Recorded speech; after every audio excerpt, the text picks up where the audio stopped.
Newspaper publishers are looking to the iPad as an opportunity to charge for their content. Joining us now to discuss this option is Sarah Ellison. She's a former media reporter at the Wall Street Journal and author of the upcoming book, War at the Wall Street Journal, Inside the Struggle to Control an American Business Empire. Sarah, so glad you could join us on set. So newspapers now have an opportunity, right, to charge for their content through the iPad. Is this going to be a game changer? Well, some newspapers are already trying to charge for their content, and the thing we were talking about, the Journal of Note. Right, the Journal of Note. The New York Times has just announced a plan to start this in 2011. The Financial Times already has a sort of metered system by which they can charge for people who come more than a certain number of times to their site.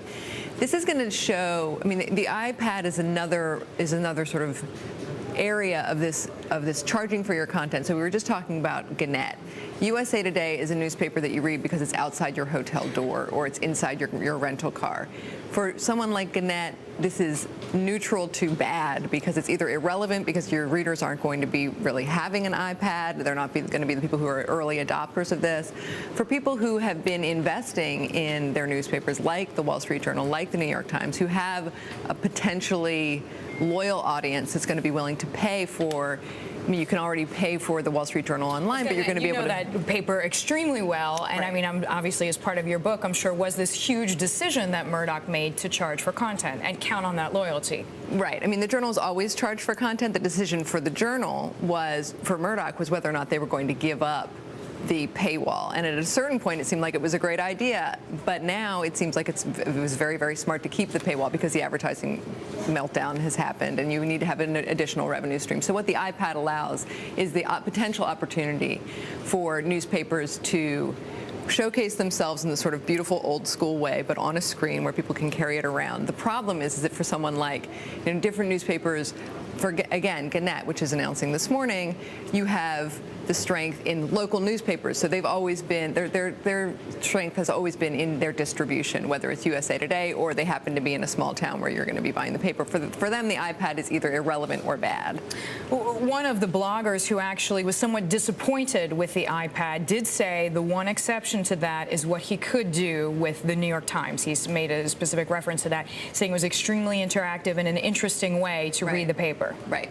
Well, I mean, the New York Times has spent a lot of time on its presentation that Steve Jobs gave when he introduced the iPad, and lots of different newspaper publishers and magazine publishers wanted to be a part of that presentation so they could ride the early buzz for this product.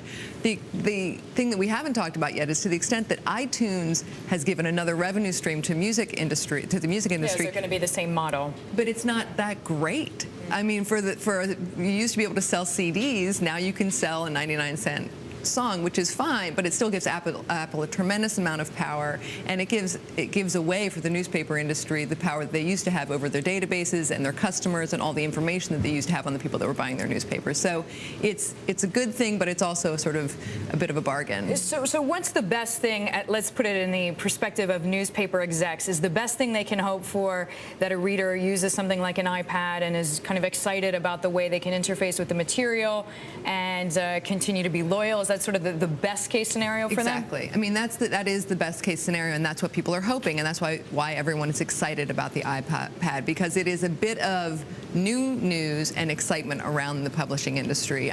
You saw in the book publishing industry as well that Macmillan is taking this stand against Amazon because they now have an opportunity with the iPad. So it gives people who have produced content, whether it's newspapers or book publishers, to sort of say, this is worth something, and we're going to get you excited about it again. Gives them a second life. Sarah Ellison, thanks so much. Sarah Ellison joining us here in the newsroom.